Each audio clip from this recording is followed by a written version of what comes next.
अगर उत्तर प्रदेश का मुख्यमंत्री ये कह रहा है कि भाई तुम मेरे मंत्री हो या ना हो, तुम्हें रिजाइन करना हो या ना करना हो, तुम्हें रहना है सरकार में नहीं रहना, मैं करप्शन नहीं होने दूंगा, ना खाऊंगा ना खाने दूंगा, तो इसमें दिक्कत क्या है? अनुराग भदौरिया शिरोमणि त्रिपाठी।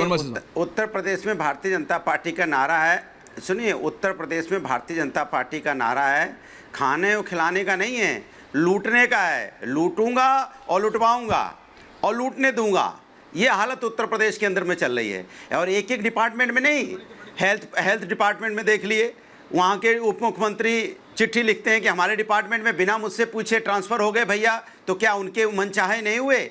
उधर दूसरे पीडब्ल्यूडी का डिपार्टमेंट देख लीजिए, हंगामा मचा हुआ है वहाँ चारों तरफ ट्रांसपोर्ट पोस्टिंग का हंगामा है। जल विभाग का अलग देख लीजिए, दलित के साथ क्या अन्याय कर रही है भारतीय जनता पार्टी की सरकार, उसकी नहीं सुनी जा रही है। और तो और इन पे लगातार ये आरोप लगते चले आ रहे हैं और हम लोग भी चिल्ला रहे हैं कि लगातार उत्तर प्रदेश के अंदर भ्रष्टाचार बढ़ा है। अच्छा। चाहे हेल्थ डिपार्टमेंट हो, चाहे पशुपालन विभाग हो, चाहे यहाँ पे जल मंत्रालय हो, या सुन लीजिए, जिस तरह की लूट मार बची है कि हम ले लें कि तुम ले लें, इस चक्कर में चिट्ठी यहाँ से दिल्ली तक जाती है। ये दिल्ली और लखनऊ के बीच का खेल चल रहा है, दिल्ली लखनऊ के बीच की दूरी साफ दिखाई दे रही है। वो इधर खींच रहे हैं, हमारे आदमी हैं, लखनऊ वाले खींच रहे हैं, हमारे आदमी हैं, हमारे आदमी लूट रहे हैं, तो तुम्हें क्या दिक्कत है? लखनऊ वाला कर रहा नहीं, हमारे लूटेंगे तो तुम्हें क्या दिक्कत है? मतलब दोनों लूटने के चक्कर में पड़े हैं और जनता कह रही भैया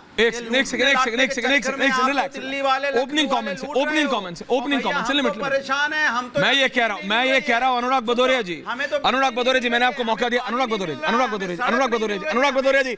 भदौरिया जी, मोनोलॉग नहीं, मैंने आपको ओपनिंग कमेंट्स दिए, आपने अपनी बात रखी, thank you very much. Malook Nagar ji के पास जा रहा हूं, उसके बाद शिरोमणि त्रिपाठी, दोनों को एक साथ जवाब देंगे। बीएसपी के सांसद हैं मलूक नागर जी, मेरे को बताइए भाई, आपकी पार्टी भी तो ताकत में थी भाई, बहन जी भी तो मुख्यमंत्री रह चुकी। देखिए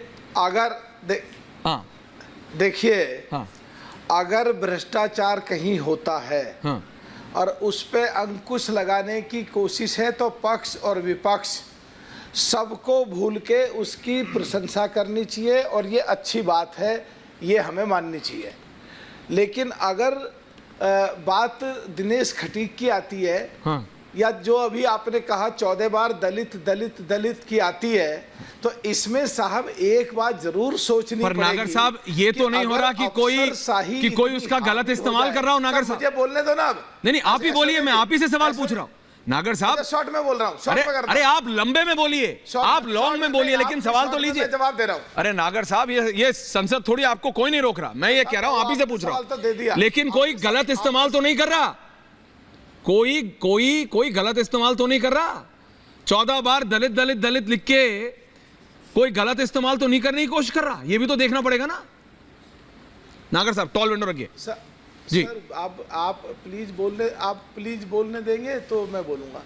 मैं पूरा पक्षधर हूँ कि भ्रष्टाचार नहीं होना चाहिए, और मैं ये भी मानता हूँ कि माननीय मुख्यमंत्री के स्तर पे बिल्कुल साफ सुथरी काम करने की कोशिश है, और जो अफसरशाही कहीं ना कहीं लचर पचर है उसको दुरुस्त करने की भी ज़रूरत है। और दिनेश खटीक, आपको अच्छा लगेगा इस बात को सुनने के बाद, ये नई बात आएगी कि बिजनौर लोकसभा मेरी लोकसभा का एक सेगमेंट है, हस्तिनापुर विधानसभा, और जहां हमारी बहुत ही ज़्यादा संख्या है, जिस जाति से मैं आता हूं, वहां से वो विधायक है।